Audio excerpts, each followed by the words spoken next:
ओम नमो भगवते वासुदेवाय। ओम नमो भगवते वासुदेवाय। ओम नमो भगवते वासुदेवाय। ओम नमो भगवते वासुदेवाय। ओम नमो भगवते वासुदेवाय। ओम नमो भगवते वासुदेवाय। ओम नमो भगवते वासुदेवाय। ओम नमो भगवते वासुदेवाय। ओम नमो भगवते वासुदेवाय। ओम नमो भगवते वासुदेवाय। ओम नमो भगवते वासुदेवाय। ओम नमो भगवते वासुदेवाय। ओम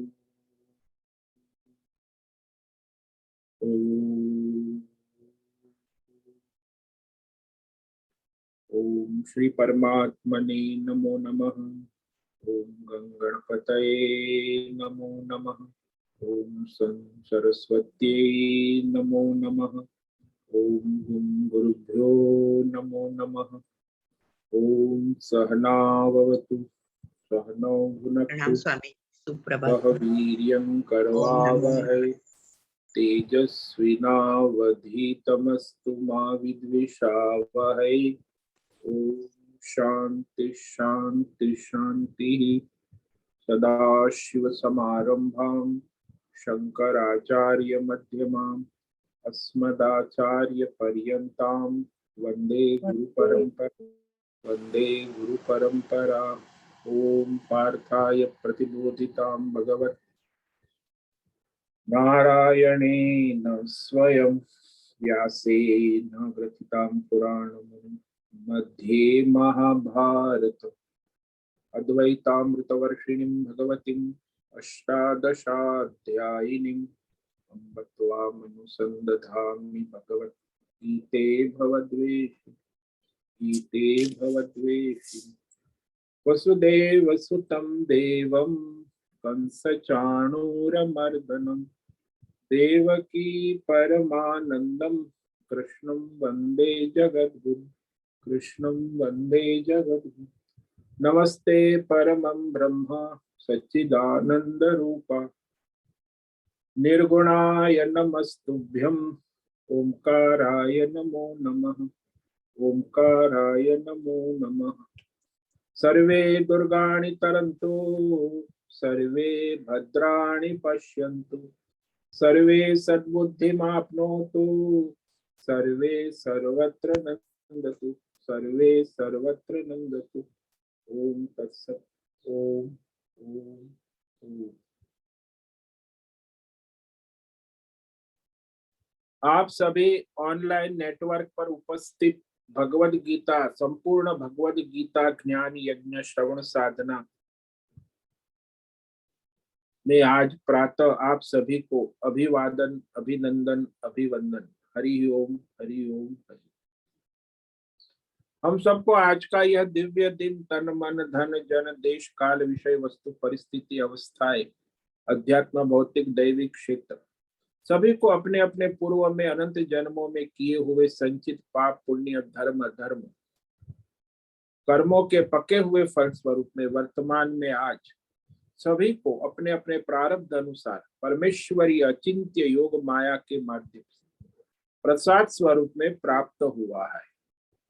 अतः आज का यह दिव्य दिन परमार्थ हेतु निष्काम सेवा यज्ञ देव यज्ञ ऋषि यज्ञ पितृ यज्ञ नृ यज्ञ भूत यज्ञ सात्विक दान शारीरिक वाचिक मानसिक तप निष्काम कर्म योग ध्यान योग भक्ति योग ज्ञान योग साधना स्वाध्याय वेद शास्त्रों का अध्ययन, अध्यापन, उपासना, आराधना के लिए समर्पित और कराए।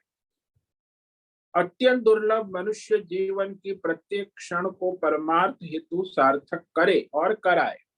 आज विक्रम संवत 2080 ज्येष्ठ मास शुक्ल पक्ष की प्रथमा तिथि रात्रि 9:30 तक है। उसके बाद द्वितीया लग जाती। आज है कृतिका नक्षत्र, अभी सुबह 8:05 तक। उसके बाद रोहिणी नक्षत्र लगता है। आज है शनिवार, शनिदेव और हनुमान जी की आराधना का दिन। और यहाँ वसंत ऋतु चल रही है। रात्रि का न्यूनतम तापमान 18 डिग्री और दिन का अधिकतम तापमान 36 डिग्री। वायु की गति अभी 10-15 किलोमीटर प्रति घंटा चल रही है। और ईस्वी सन 2023 28 मई 2023 सुबह के 7 बजने वाले हैं। कलयुग का प्रथम चरण 5248वां वर्ष, 7वां वर्ष मनवंतर श्वेत वराह कल्प, ब्रह्मा जी का 26वां दिन और 51वां वर्ष अभी चल रहा है।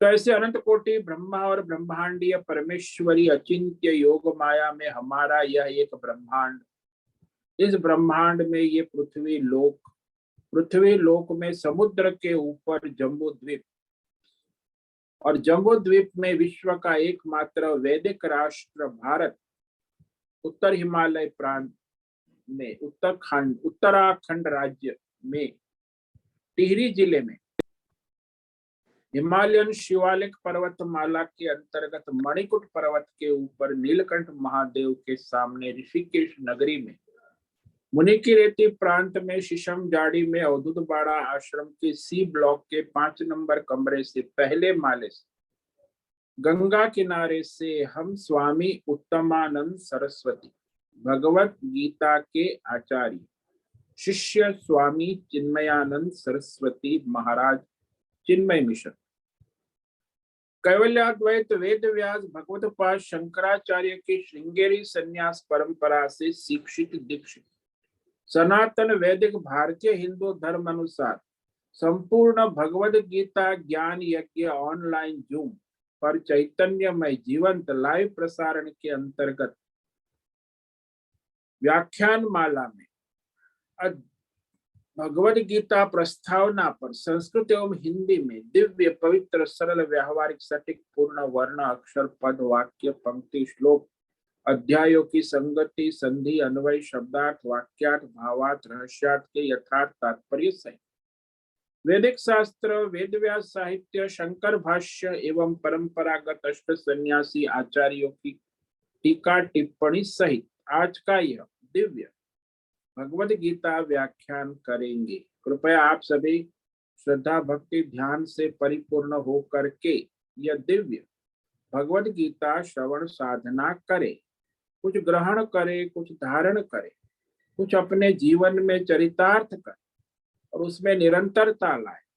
अपनी अपनी आध्यात्मिक भौतिक दैवी अशांति द्वंद्व मोह विक्षेप और धार्मिक अशास्त्रीय भ्रम भ्रांतियों से रहित होकर के अपने शरीर इंद्रिय प्राण मन वचन कर्म से एक रूप एकाग्र होकर के शुद्ध सात्विक सूक्ष्म भगवत विवेक बुद्धि करे।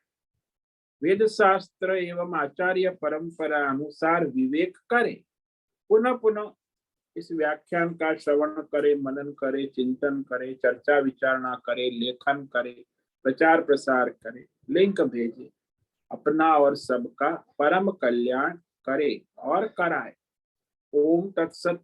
ओम ओम ओम।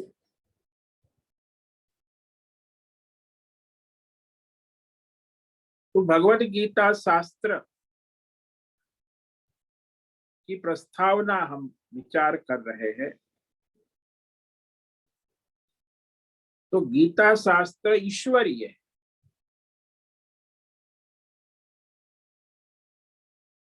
क्योंकि उस पर भगवान स्वयं व्याख्या रहे हैं और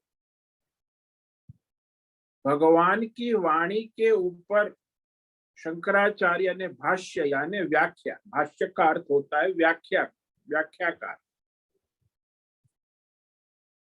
तो वह उस भगवद गीता शास्त्र के सूक्ष्म रहस्य को प्रकट करने जा रहे हैं।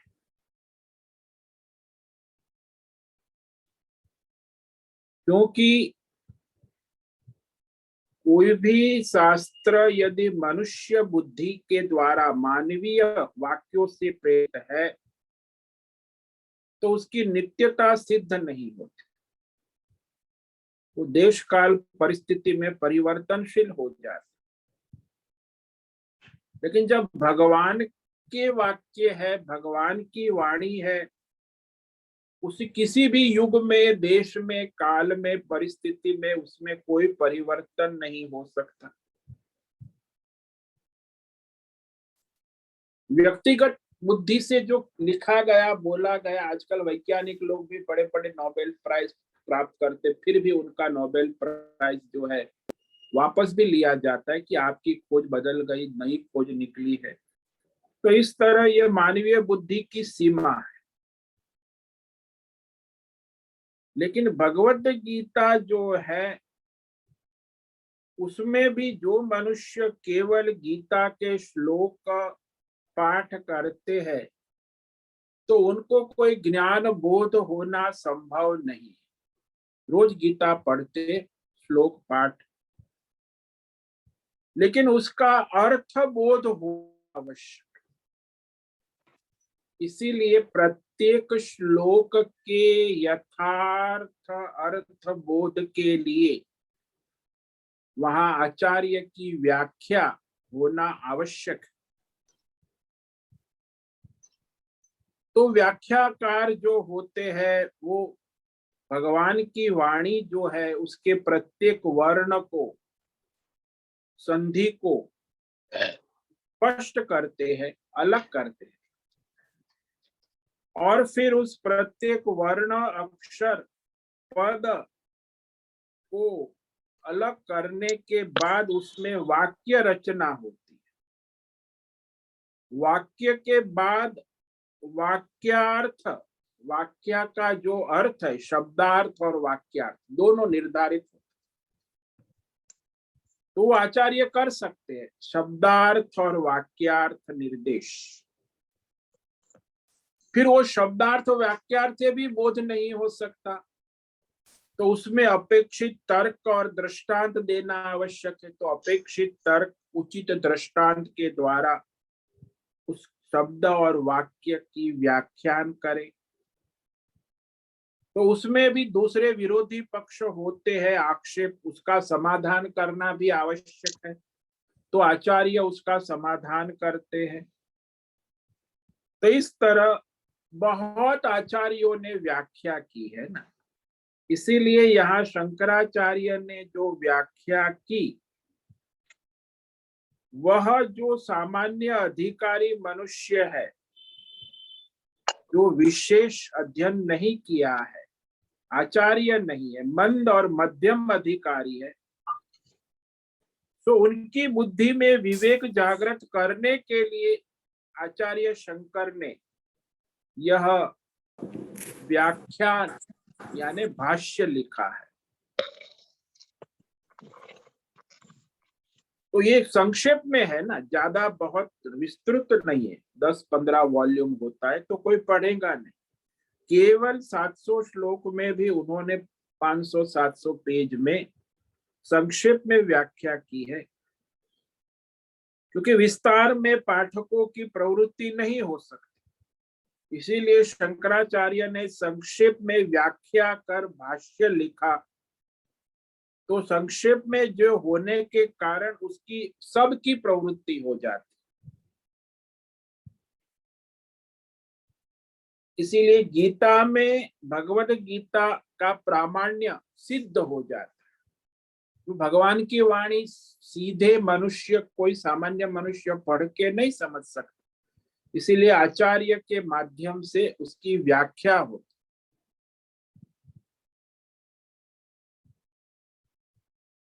क्योंकि व्याख्येय रूप में जो व्याख्यानकार है उसकी बुद्धि की सूक्ष्मता के आधार पर उसके अर्थ प्रकट होते हैं। इसीलिए गीता का मुख्य प्रयोजन क्यों है? अर्थ प्रकट करके उसे धारण करना, केवल सुनना समझना नहीं, लेकिन उसे अपने जीवन में धारण करना। अंतिम लक्ष्य गीता का तो वही मोक्ष है ना।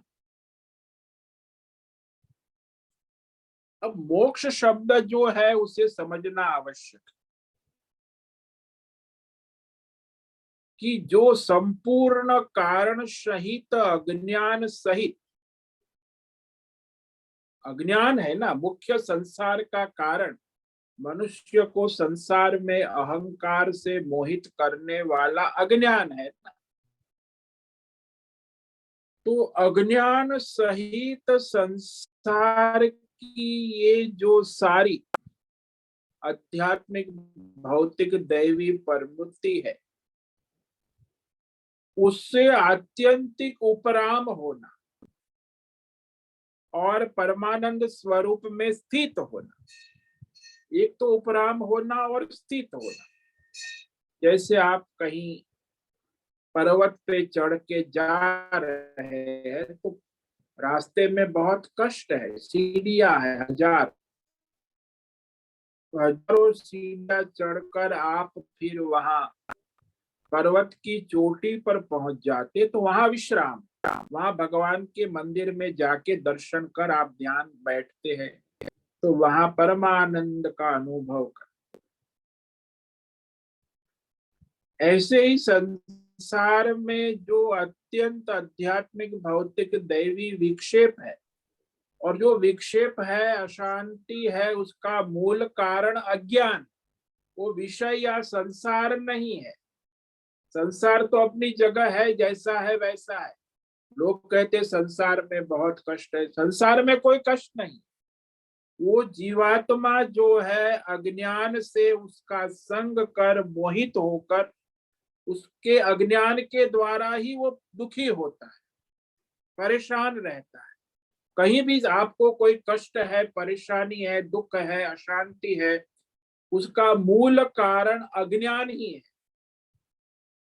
अब वो अज्ञान का निवारण होना आवश्यक है, तो कारण सहित अज्ञान का निवारण होना चाहिए। अज्ञान केवल कारण सहित,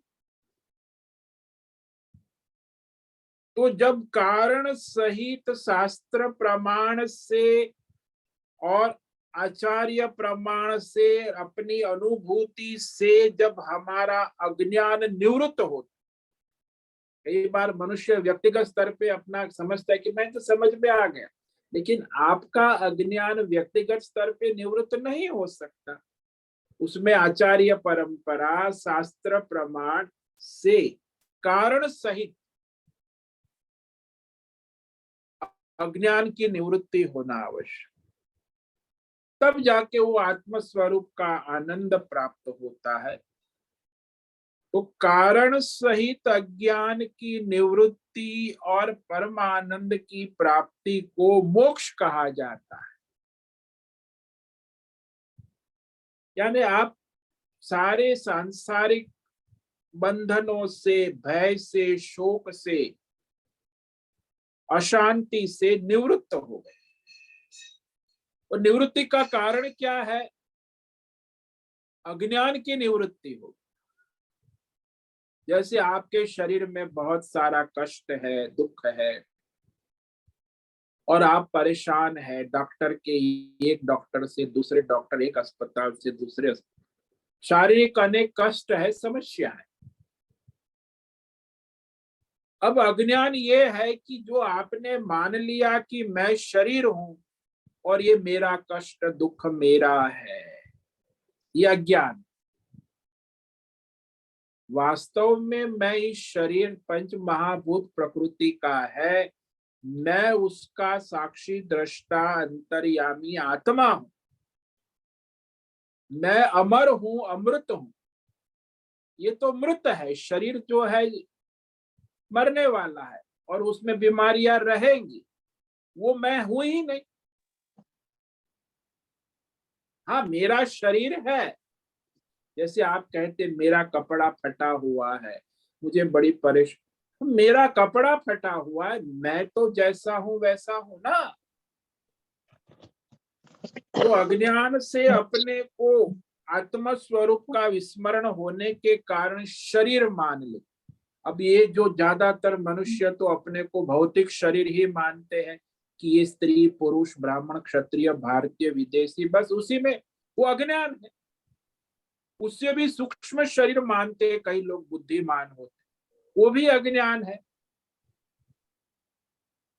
वो कोई कारण शरीर मानते हो, कारण शरीर ही अज्ञान। तो संसार का और जीवात्मा की सभी समस्याओं का कारण ही अज्ञान।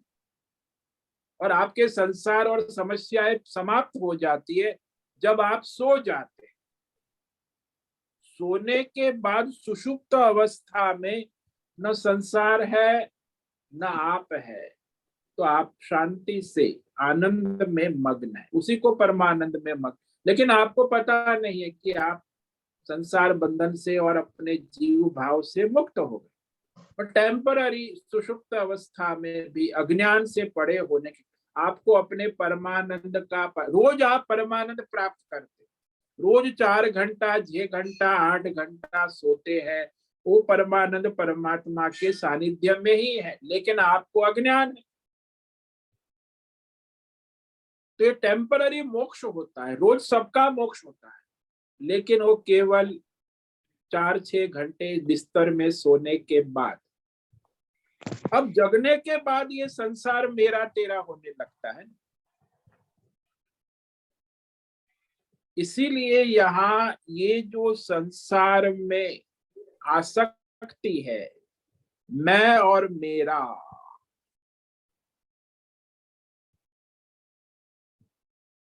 तो वह मैं मेरा ही अज्ञान रूप से प्रकृति में कष्ट दुख होता है, आत्मा में नहीं।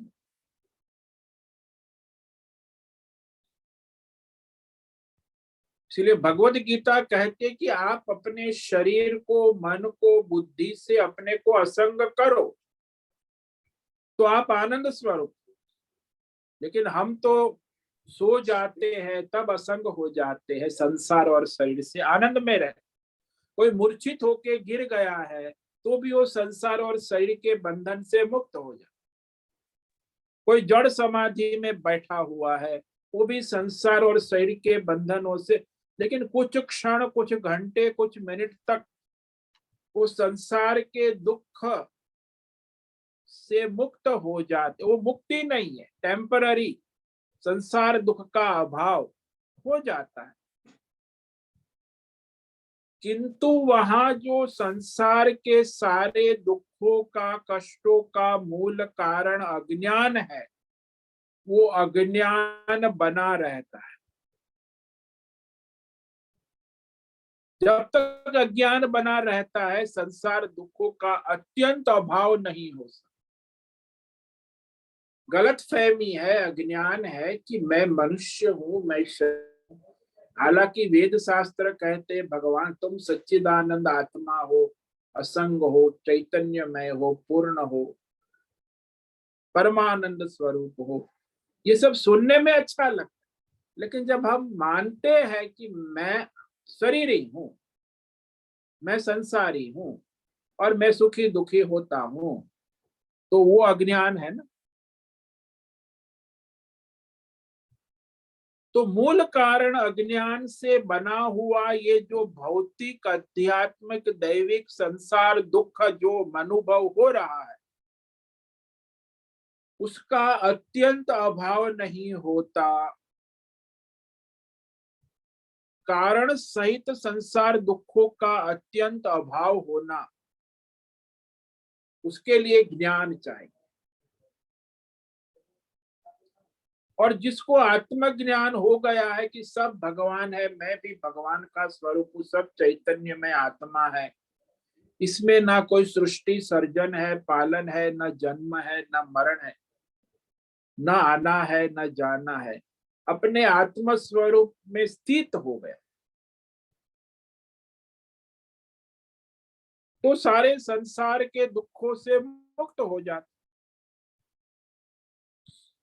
लेकिन जब तक ये संसार का संग है, आसक्ति है, मोह माया है, तो उसका निवारण करने के लिए वह निष्काम कर्म योग, ध्यान योग करते हुए, तो वह निवृत्ति आवश्यक है। कामनाओं की निवृत्ति होना और अपना स्वधर्म करना, और कामनाओं की निवृत्ति होने के बाद भी मनुष्य को जो वैराग्य होना भी आवश्यक है कि ये संसार जो है और ये शरीर है, ये मैं नहीं हूं, ये मेरा नहीं है। लेकिन अभी मान बैठे अनेक जन्मों से कि ये शरीर मैं हूं, ये संसार मेरा है, अब मेरे शरीर का क्या होगा, मेरे संसार, परिवार, पैसा, पद, प्रतिष्ठान, मकान, दुकान, और जब शरीर नहीं रहेगा तो इसका क्या होगा। ये अज्ञान से अपने आप को मान लिया है, हालांकि वो तो आभास मात्र है। तो यहाँ जब तक मनुष्य इस अहंकार से मैं मेरा मोह में पड़ा है, तब तक उसका कारण सहित दुख की निवृत्ति नहीं हो सकती। वो दुख में रहेगा। भौतिक दुख है, आध्यात्मिक दुख है, और दैवी प्रकोप भी, वो भी दुख देता है। संसार दुखमय है ऐसा भी कहते हैं। दुखों का अत्यंत अभाव तो तभी होगा जब उसे आत्मज्ञान होगा, भगवत ज्ञान होगा कि ये सब भगवान है और भगवान की माया है, इसमें मेरा तेरा कुछ नहीं।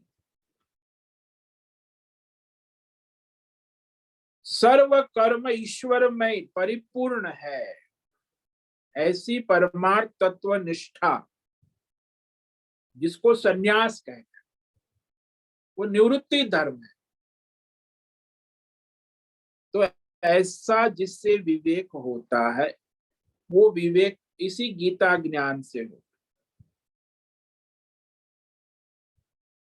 इसीलिए गीता का मुख्य उद्देश्य,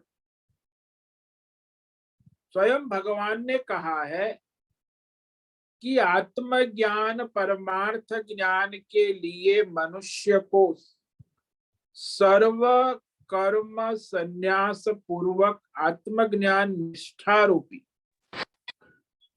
संन्यास धर्म पालन करना आवश्यक। क्योंकि जब तक वो अपने संसार में मैं मेरा मोह से आसक्त रहेगा, वो उसको दुख देगा। जैसे आपको एक दृष्टांत दे कि आप हॉस्पिटल में गए, तो वहां जनरल वार्ड में बहुत सारे पेशेंट हैं, लेकिन वहां हॉस्पिटल में आपकी प्यारी बहन एक बेड पे बैठी है। अब इतने 18 लोग जनरल वार्ड में है, सबको कष्ट है, दुख है, लेकिन आपको अपनी बहन का कष्ट अपना लगता कि मेरी बहन को कष्ट है, दुख है, उसका दुख भी अपना लगता है। हालांकि वहां तो बहुत सारे पेशेंट हैं, उनका दुख नहीं महसूस, क्योंकि उसमें संग है ना, और दूसरे 18 पेशेंट उसमें आप असंग है, उनके दुख का दुख आपको नहीं लगता। अपनी बहन के कष्ट और दुख को आप, क्योंकि उसमें तादात्म्य है, आसक्ति है, मोह है, ममत्व है, राग है। तो संसार में जहां भी किसी भी भौतिक विषय, अध्यात्म विषय, दैवी विषय में मोह है, राग है, आसक्ति है, वो सुख दुख देगा, सुख भी देगा और दुख भी देगा। तो ये द्वंद्व रहता है। इसीलिए मनुष्य को इस द्वंद्व से मुक्त करने के लिए भगवद गीता मुख्य प्रयोजन यही है कि वाणी का, मन का जो समस्त व्यापार है, भौतिक, अध्यात्म, दैव, उसमें संग आसक्ति छोड़कर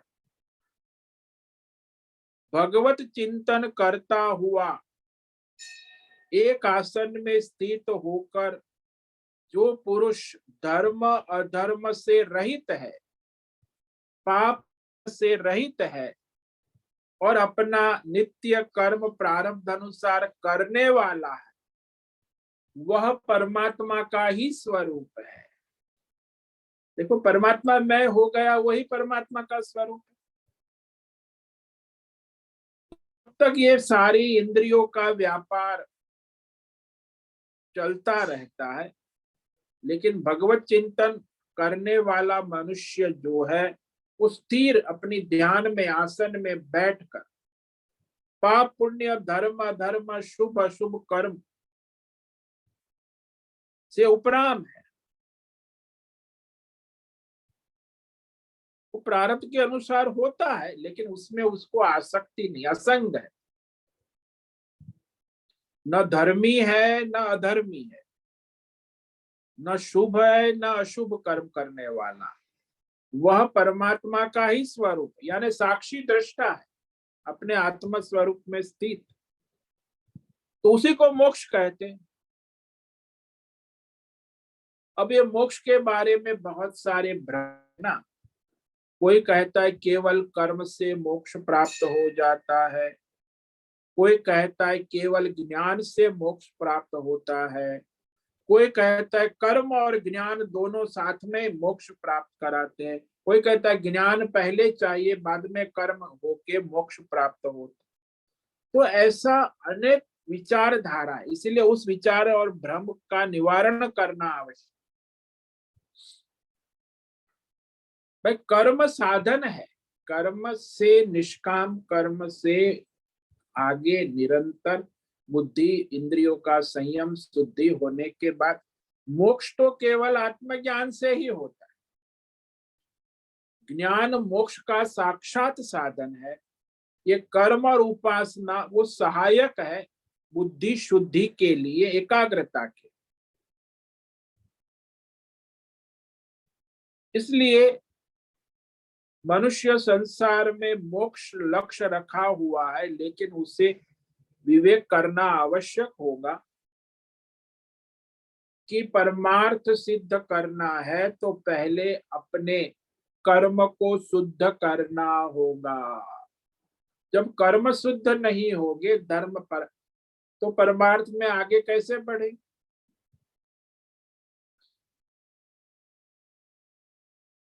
जिसको पीएचडी करनी है गणित में, पीएचडी करनी है, तो उस विद्यार्थी को पहले अपनी नर्सरी प्राइमरी के सारे न्यूमेरिकल प्लस माइनस सब सीखना होगा गणित।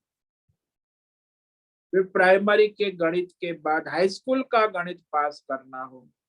हाई स्कूल का गणित पास करके उसे इंटर कॉलेज का गणित पास करना होगा। इंटर कॉलेज का गणित पास करके वो भी फर्स्ट क्लास 90%, तो फिर वो डिग्री का गणित पास करेगा। डिग्री का गणित पास करेगा तो फिर वो मास्टर डिग्री करेगा मैथमेटिक्स में, फर्स्ट क्लास 90%। तो फिर यूनिवर्सिटियां उसे आमंत्रित करेगी, आइए आइए हमारे यहाँ आइए, हम आपको पीएचडी की स्कॉलरशिप देते हैं। तो फिर पीएचडी करने के लिए कोई दिक्कत नहीं है। एमएससी फर्स्ट क्लास करना पुरुषार्थ है, लेकिन बाद में पीएचडी करने में तो सब सहायक हो जाता।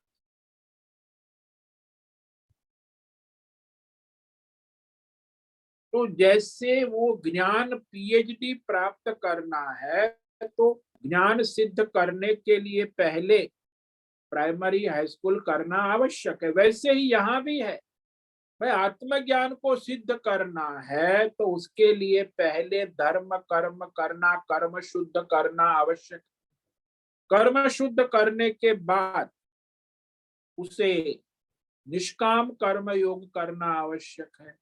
निष्काम कर्म योग करने के बाद ध्यान योग, मन की एकाग्रता लाना आवश्यक।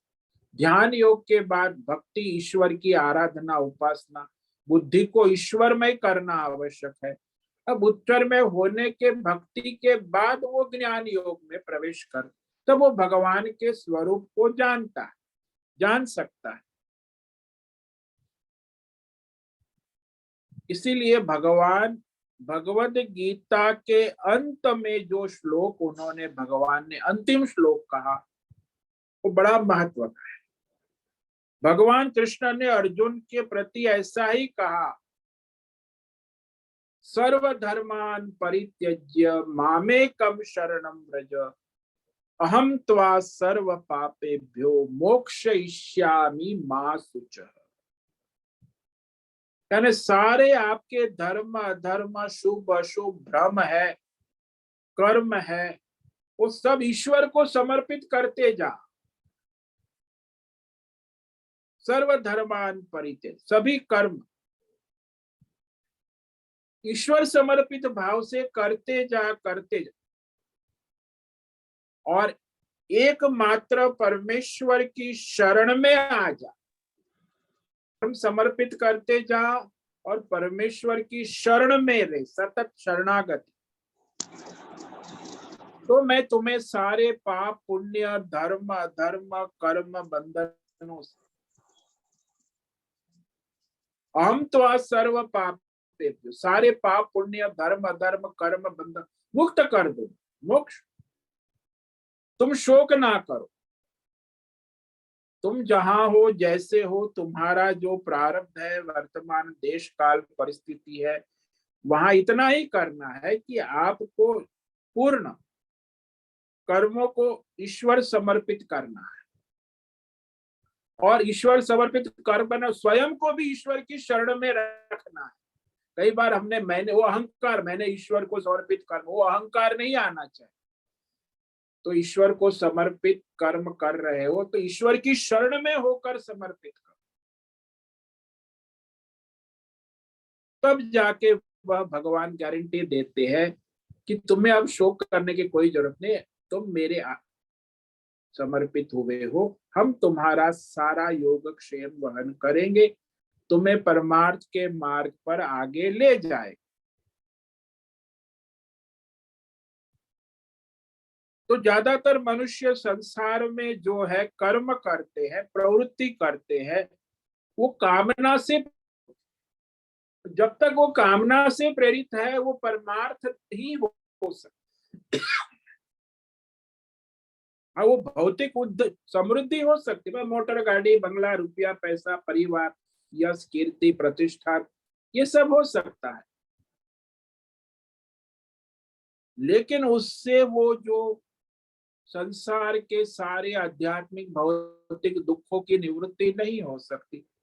समृद्धि में सुख और दुख दोनों रहता है। कोई भी समृद्ध मनुष्य के पास जाओ तो दुखी भी है और सुखी भी है, ऐसा नहीं। सांसारिक समृद्धि सुख दुख दोनों देती, लेकिन जो ईश्वर समर्पित भाव से निष्काम कर्म योग करता है, जो अपने वर्णाश्रम धर्म के अनुसार, कोई ब्राह्मण है क्षत्रिय है वैश्य है, उसका जो निश्चित कर्म है वह सकाम भाव से भी कर सकता है, निष्काम भाव से भी कर सकता है। यदि ईश्वर समर्पित भाव से अपना वर्तमान स्वधर्म कर्म करता है तो परमार्थ की ओर आगे बढ़ता है। इसीलिए भगवद गीता में बहुत ही बार बार भगवान कहते हैं कि आपका स्वधर्म कर्तव्य आप नहीं छोड़ सकते। आपका प्रारब्ध कर्म आपका वर्तमान जो है, किंतु वहां आप फल की अभिसंधि यानी फल की आसक्ति, फल की आकांक्षा, फल का संग छोड़कर ईश्वरार्पण बुद्धि से करने योग्य कर्म कर सकते हैं, जिसके द्वारा आपकी बुद्धि की शुद्धि होती, तो शुद्ध बुद्धि होती है। और शुद्ध बुद्धि केवल निष्काम कर्म से ही होती है। सकाम कर्म से तो बुद्धि विकसित रहेगी, चंचल रहेगी, और चाहिए ये करना है वो करना, ये प्राप्त हो गया, ये प्राप्त कर लिया, ये प्राप्त करना है, तो चलता रहेगा, उसमें बुद्धि शुद्धि की संभावना नहीं है। सकाम कर्म से कभी किसी की बुद्धि शुद्ध शांत ईश्वर समर्पित नहीं होती। उसे तो कामना है ना।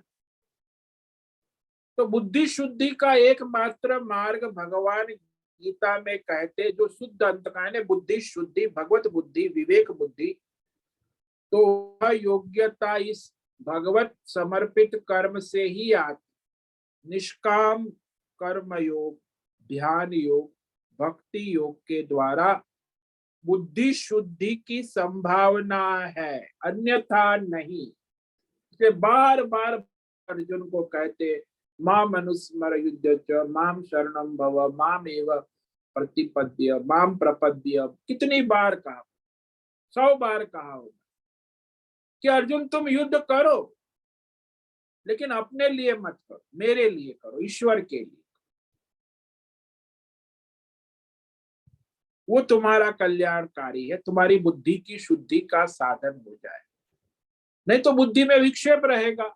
यदि अपने हस्तिनापुर के युद्ध करोगे तो तुम्हारी बुद्धि जीतूंगा कि हारूंगा, ये होगा, वो जीत जाएंगे तो क्या होगा, हम हार जाएंगे तो, ये सब चिंता कामना वालों को होगी। भूतकाल की भविष्य की चिंताएं जो है ना, वो सकाम कर्म वाले के मन में रहेंगी, लेकिन इसको तो कोई कामना है नहीं, ईश्वरार्थ कर रहा है, तो उसे भविष्य की चिंता भी नहीं। तो जो निष्काम कर्म करने वाला है ईश्वरार्पण बुद्धि से, उसकी बुद्धि शुद्धि होती ही है। शुद्ध बुद्धि वाले मनुष्य की बुद्धि में ज्ञान निष्ठा की योग्यता आती है। परमार्थ ज्ञान भगवत निष्ठा की योग्यता शुद्ध बुद्धि में आती है। जो कामना वाली बुद्धि है उसमें कामना निष्ठा होती है, संसार निष्ठा होती है, और जो निष्काम है उसमें परमार्थ ज्ञान निष्ठा की योग्यता आती है। उसी से उसे परमार्थ ज्ञान उत्पन्न होता है, और वो ज्ञान में स्थित होता है, तो उसका मोक्ष भी सिद्ध हो जाता है। तो इस प्रकार आज यहाँ यह जो भगवत गीता है, इसमें मनुष्य को यह विषय आवश्यक है कि गीता शास्त्र का मुख्य प्रयोजन ही मोक्ष है, और साधन और साधना में भगवान यही कहते हैं कि कारण सहित अज्ञान की निवृत्ति और परमानंद की प्राप्ति ही मोक्ष है, और उसके लिए उसे निष्काम कर्म योग साधन है, साधना है। निष्काम ध्यान योग साधन है, साधना है। निष्काम भक्ति योग साधन है, साधना है। और ज्ञान योग साध्य है। तो वह कर्म योग के द्वारा ज्ञान निष्ठा की योग्यता प्राप्त होती है, और उस योग्यता से उसे तत्व ज्ञान बुद्धि में स्थिर होता है, और उस तत्व ज्ञान की स्थिरता से साधक को मोक्ष भी प्राप्त हो जाता है। तो इसी रहस्य को भगवत गीता कहने जा रही है। तो भगवान श्री कृष्ण आगे भी कहेंगे, बार बार कहेंगे कि जो मनुष्य परमात्मा में समर्पित होकर अपने शुभ अशुभ, धर्म अधर्म, पाप पुण्य परित्याग करके भगवत भाव से स्थित होकर अपने प्रारब्ध के अनुसार वर्तमान जीवन में होने वाले संपूर्ण कर्मों से वह अलिप्त रहता है, क्योंकि भगवत समर्पित भाव है ना। जैसे कमल पत्र, कमल का पत्ता जल में रहकर जल से गीला नहीं होता, अलिप्त रहता है, ऐसे ही जो भगवत समर्पित कर्म करता है वो सांसारिक सारे लाभ हानि सुख दुख में अलिप्त रहता है। तो वह योगी भौतिक अध्यात्म दैवी मोह माया से उपराम होकर बुद्धि शुद्धि को प्राप्त हो। तो उनके निष्काम कर्म किसके लिए है? बोले बुद्धि शुद्धि के लिए निष्काम कर्म योग करते हैं। यानी सकाम फल का अनुसंधान परित्याग कर दिया है, और उसके द्वारा उसकी बुद्धि शुद्धि का साधन हो जाता। इसलिए एक बात समझ लेना, सकाम कर्म और निष्काम कर्म, निष्काम कर्म योग बुद्धि शुद्धि का साधन है, तभी वो ज्ञान की योग्यता प्राप्त होगी, अन्यथा नहीं। तो बुद्धि शुद्धि होना अनिवार्य है। इस पर हम कल आगे व्याख्यान करेंगे। ओम नमो नारायणाय, ओम नमो नारायणाय, ओम नमो नारायणाय, ओम नमो नारायणाय, ओम नमो नारायणाय। कायेन वाचा मनसेन्द्रियैर्वा बुद्ध्यात्मना वा प्रकृते स्वभावात् करोमि यद्यत् सकलं परस्मै नारायणायेति समर्पयामि, नारायणायेति समर्पयामि। ओम सर्वे भवन्तु सुखिनः, सर्वे सन्तु निरामयाः, सर्वे भद्राणि पश्यन्तु, मा कश्चित् दुःखमाप्नुयात्, अस्तु मा सद्गमय, तमसो मा ज्योतिर्गमय, मृत्योर्मा मृतंगमय। ओम पूर्णमद पूर्णमिदं पूर्णात् पूर्णमुदच्यते पूर्णस्य पूर्णमादाय पूर्णमेवावशिष्यते। ओम शांति शांति शांति। शंकरं शंकराचार्यं केशवं बादरायणं सूत्र भाष्य कृतौ वंदे भगवन्तौ पुनः पुनः। ईश्वरो गुरुरात्मेति मूर्ति भेद विभागिने व्योमवद् व्याप्त देहाय दक्षिणामूर्तये नमो नमः। ओम गुं गुरुभ्यो नमो नमः। ओम तत्सत् ब्रह्मार्पणमस्तु। ओम ओम ओम।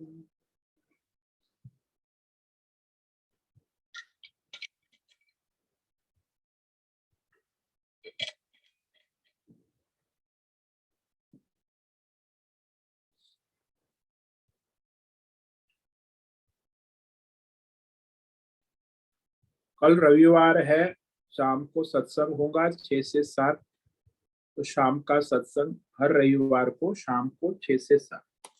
तो आज तो शनिवार है, कल रविवार। आइए उसमें लाभ ले सत्संग का।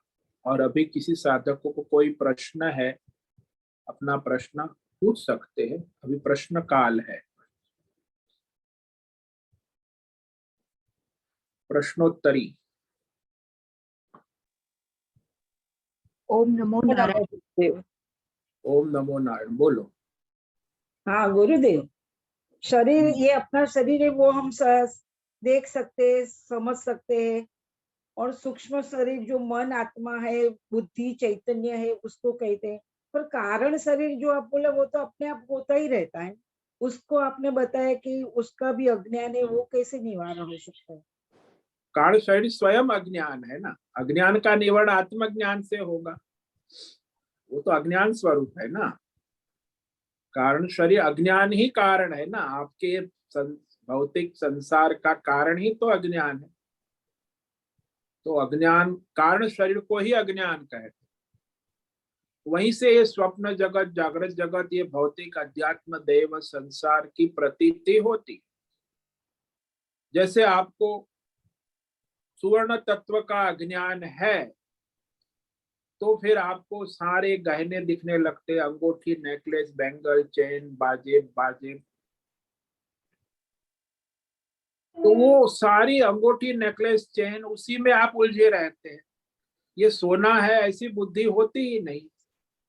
अज्ञान से वह गहना आभूषण बुद्धि हो गई है ना। बस वो आभूषण बुद्धि ही अज्ञान है।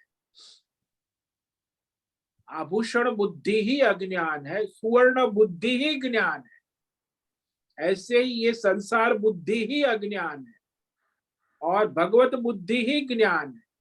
जब आपकी बुद्धि भगवत दर्शन करती है तो सब भगवत में है।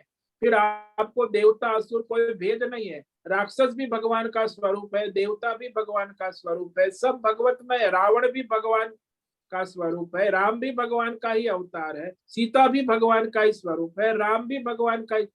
लक्ष्मण हनुमान जी भी भगवान का स्वरूप, फिर आपका भगवत बुद्धि हो गई, सारी भेद बुद्धि भ्रम समाप्त हो गए। जब तक अज्ञान है तब तक सारे भेद भ्रम है, भौतिक आध्यात्मिक दैवी, वो अज्ञान है। इसीलिए वो अज्ञान ही कारण शरीर है, वो कारण ही संसार का मूल बीज है, उसको बीज भी कहते। इसी के कारण जीवात्मा संसार में मोहित रहता। ये द्वैत बुद्धि हो गई उसका मतलब। हाँ, वो भेद बुद्धि हो गई तो हो गया ना संसार शुरू। ये अंगूठी है, ये नेकलेस है, ये बैंगल्स है, ये चेन है, बस उसी में वो दिन रात, वो 7 पीढ़ी से बहू, उसकी सास बहू आती रहती है गहनों। अब उसको कभी सुवर्ण बुद्धि होती ही नहीं।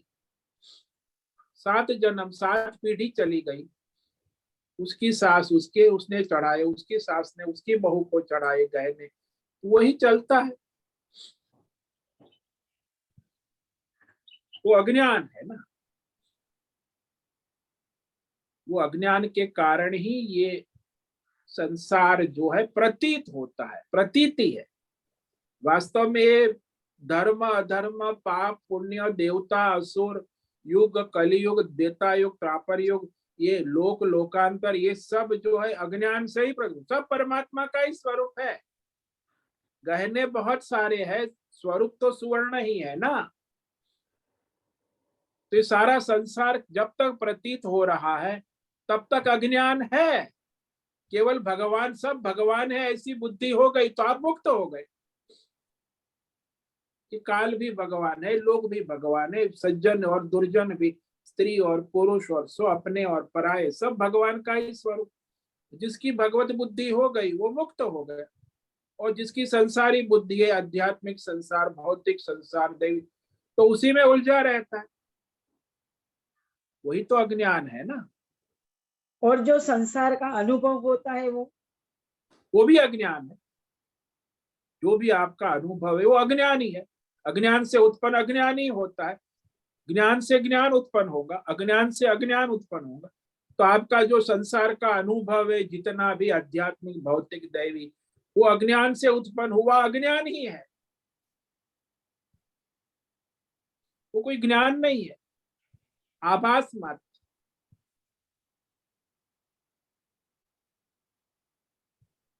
इसीलिए पर्वत भगवतमय बुद्धि होना यही लक्ष्य है ना।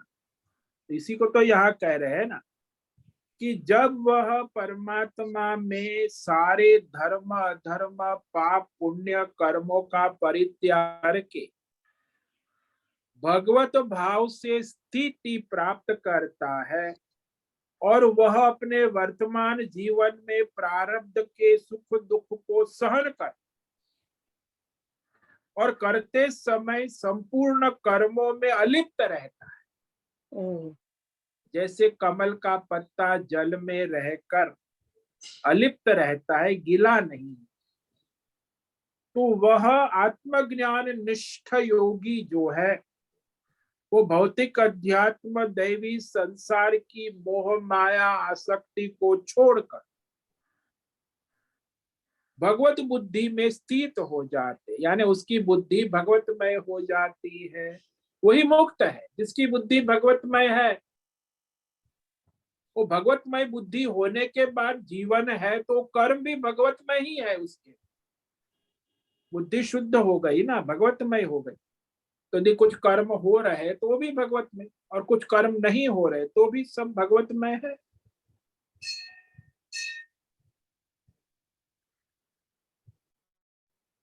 पर गुरु जी ये सुख दुख का अनुभव होता है वो नहीं होता है और भगवान का है ऐसा समझते हैं, तो कभी कभी मूढ़ आत्मा जैसा लगता है। हाँ, तो आप यदि भगवत भाव में स्थित नहीं है तो मूढ़ात्मा जैसा आभास होगा। अरे भाई, सुख दुख जो है ये उसके साक्षी दृष्टा हो, वो आभास है। जैसे वो कलाकार है, कलाकार यदि तंद्रा में है तो वो पात्र के सुख दुख को अपना मान लेता है, तो फिर वो परेशान होता है। अरे भाई, वो कलाकार है, वो पात्र के सुख दुख से असंग है, तो सुख दुख वो एक्टिंग कर रहा है, सुखी दुखी दिखावा कर रहा है, सब हो रहा है, लेकिन फिर भी वो पात्र में सुख दुख दिखता है, वास्तव में कलाकार वही है उपस्थित, उसमें सुख दुख नाम की कोई चीज है ही नहीं। ऐसे आपका आत्मा सुपरस्टार कलाकार आपके साथ है, उसमें न सुख है न दुख है, लेकिन आपकी जीवात्मा उस पात्र का संग कर उपाधि से सुखी दुखी होता है। उपाधि का संग नहीं है तो सुख दुख कहाँ है? जब तक अज्ञान है तब तक उपाधि का संग है, अज्ञान से उपाधि का संग होता है, और फिर सुखी दुखी भी अज्ञान से ही होता है। ज्ञानी को सुख दुख नहीं है, वो सुख दुख वो कहे मैं तो अमर आत्मा हूं। आत्मज्ञानी को तो वो अमृत है, आत्मा में न कोई सुख है न दुख है, वो आत्मा में स्थित है, उसके लिए सुख दुख नाम की कोई चीज नहीं है।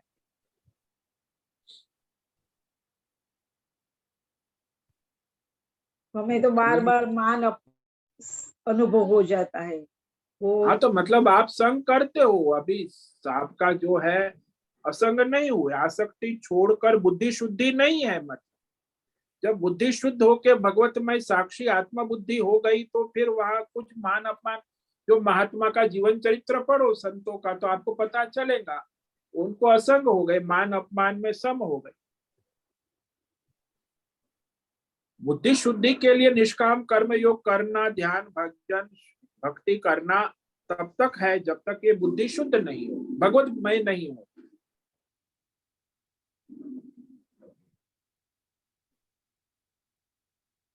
जिसकी बुद्धि शुद्ध हो गई उसे फिर कोई मान अपमान सुख दुख का, कोई देवता असुर सब भगवान का ही स्वरूप दिखने लगता है, उसे तो आनंद ही आनंद है, सब परमानंद है। ना सुख दुख नाम की चीज रहती, न भौतिक है, न अध्यात्म है, न दैव है, न वर्तमान है, न भविष्य है, न भूतकाल है, न यह लोक है, न परलोक है, सब भगवतमय है। तो उसे आना जाना कहाँ रहा, किसी काल का इंतजार कहाँ है, किसी विषय में मोहित नहीं है, वो सब भगवतमय है ना।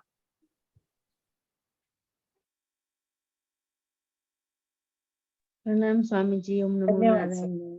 हाँ, ओम नमो नारायण। बोलो। स्वामी जी, स्थूल शरीर तो मालूम पड़ता है, दिखता है, लेकिन सूक्ष्म शरीर में क्या आता है और कारण शरीर में क्या आता है? और सूक्ष्म दूसरा शरीर जो है वो पंच महाभूत, 5 ज्ञानेन्द्रिय, 5 कर्मेंद्रिय, मन बुद्धि चित्त अहंकार, 19 तत्वों का बना हुआ। सूक्ष्म पंच महाभूत से बना है, स्थूल शरीर सूक्ष्म पंच महाभूत से, और कारण शरीर जो है अज्ञान से बना है, अपने स्वरूप का अज्ञान। अच्छा अच्छा। और जब ये शरीर छूट जाता है तो आत्मा है वो तो अलिप्त है, तो वो हमारा आत्मा तो रहेगा ही, वो तो हमेशा अलिप्त है और रहेगा। अलिप्त वो रहेगा। सूक्ष्म तो जब शरीर भी जो है वो भौतिक स्थूल शरीर को छोड़कर अपने कारण शरीर के साथ, अज्ञान के साथ, अपने अपने कर्मों के अनुसार वो आत्मा की अध्यक्षता में ही दूसरा शरीर धारण करे। आत्मा तो उसकी वही रहेगी। अच्छा, जब तक अज्ञान है तो आत्मा तो रहेगी, आत्मा अज्ञान को भी प्रकाशित करता है, आत्मा ज्ञान को भी प्रकाशित करता है। बराबर बराबर स्वामी। और प्रणाम। ओम नमो नारायण। ओम नमो नारायण।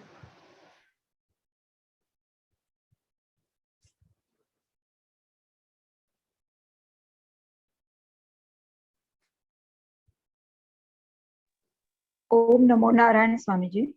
ओम नमो नारायण। बोलो।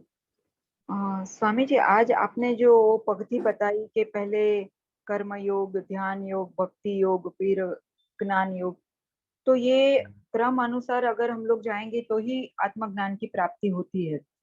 नहीं, मगर बुद्धि शुद्धि के बाद, बुद्धि शुद्ध हाँ, जब कहीं क्रम में बुद्धि शुद्ध पहले भी हो गई तो भी आत्मज्ञान हो जाए, क्रम में जाना है, बुद्धि शुद्धि मुख्य प्रयोजन है।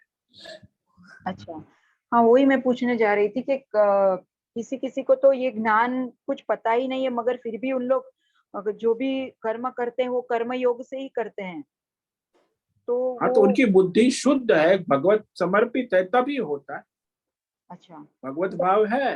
गत जन्म में उन्होंने कुछ ज्ञान प्राप्त होगी या आप ऐसे? पूर्व जन्म के संस्कार होते हैं ना, ये तो एक जन्म का थोड़ी है, अनंत जन्मों के संस्कार है, हाँ, पूर्व जन्म के संस्कार होते हैं। तो उनका कर्म योग अच्छे से होता है तो फिर अपने आप वो ज्ञान के मार्ग पे आगे बढ़ जाते हैं ना। ज्ञान तो बुद्धि शुद्धि होने के बाद ज्ञान के मार्ग में आए, जब तक बुद्धि शुद्ध नहीं होगी ज्ञान में स्थिति नहीं होगी, ज्ञान केवल शब्द ही रहेगा। अच्छा। मतलब कर्म योग करते करते बुद्धि की शुद्धि होती है और फिर ज्ञान हाँ, होता है। तो अच्छा। ज्ञान योग की योग्यता प्राप्त होती है। जैसे आप एमएससी पीएचडी एमएससी मैथमेटिक्स करोगे तो आपको पीएचडी की योग्यता प्राप्त होगी। अब जब एमएससी मैथमेटिक्स नहीं पास किया तो आप पीएचडी क्या करोगे? ज्ञान योग तो पीएचडी है ना। मतलब अभी ज्ञान प्राप्त हो रहा है, वो सिर्फ हम लोग को शाब्दिक ज्ञान प्राप्त हो रहा है। हाँ, जानकारी इंफॉर्मेशन शाब्दिक ज्ञान होता है। एक वो शाब्दिक धीरे होता है, धीरे- एक अनुभव, विज्ञान, ज्ञान और विज्ञान। विज्ञान है वो अनुभूति है, ज्ञान है वो शब्द है, इंफॉर्मेशन एंड टेक्नोलॉजी।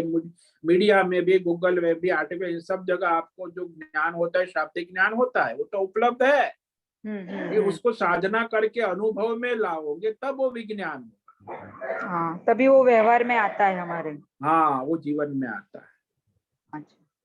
हाँ स्वामी जी, बहुत बहुत धन्यवाद। ओम नमो नारायण। ओम नमो नारायण। ठीक है, आज का समय भी पूरा हो रहा है। कौन है? शोभन व्यास? नहीं, आपका खूब खूब धन्यवाद गुरुदेव। हाँ जी, धन्यवाद स्वामी जी। नहीं, ठीक है, आज का समय पूरा हो गया। सभी साधकों को ओम नमो नारायण।